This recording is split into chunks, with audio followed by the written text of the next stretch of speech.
Donc chaque semaine, je vous résume l'actu des maladies infectieuses dans le monde. Aujourd'hui, on va parler de rougeole à un festival de musique en Suède, d'une infection cutanée dont je parie que vous avez jamais entendu parler avant, et d'une astuce pour mieux comprendre les actus sur la grippe. Let's go.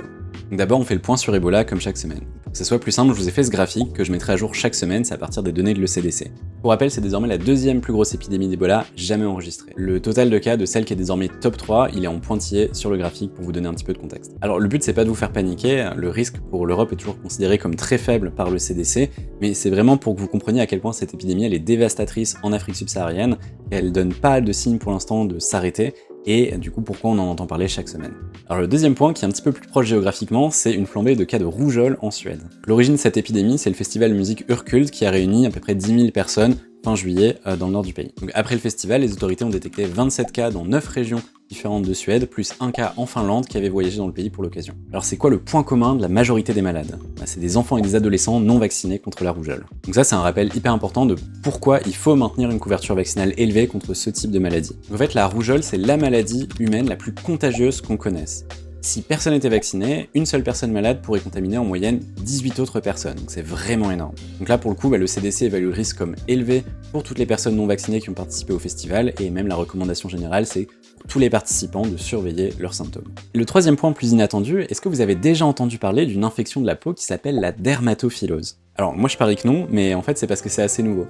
C'est causé par une bactérie qui, jusqu'à présent, on l'a trouvée surtout chez les animaux d'élevage. Mais en fait, depuis début 2026, il y a eu plus de 120 cas qui ont été détectés dans 10 pays européens différents. Et il y a deux profils de transmission principaux qui ressortent.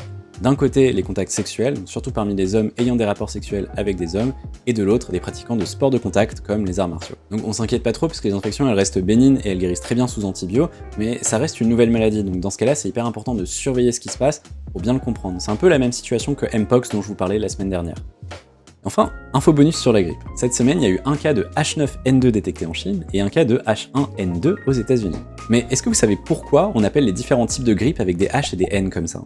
En fait, c'est par rapport à deux protéines qu'on trouve à la surface du virus, l'hémagglutinine et la neuraminidase. Alors je vous passe les détails de microbiome, mais c'est des protéines qui permettent au virus d'entrer et sortir de vos cellules. Donc il y a différentes variantes de ces protéines et c'est comme ça qu'on distingue différents virus de la grippe. Donc au total, il y a 18 types d'hémagglutinine, mais c'est surtout H1, H2 et H3 qui causent des épidémies chez les humains, et il y a 11 types de neuraminidase, mais c'est surtout N1 et N2 qui vont nous inquiéter. Donc si vous voyez passer d'autres types de H et de N, c'est probablement une grippe aviaire ou une grippe porcine. Voilà pour cette semaine, donc dites-moi en commentaire ce qui vous a le plus surpris. Moi j'avoue que la dermatophyllose, j'en avais pas du tout entendu parler avant aujourd'hui. À la semaine prochaine!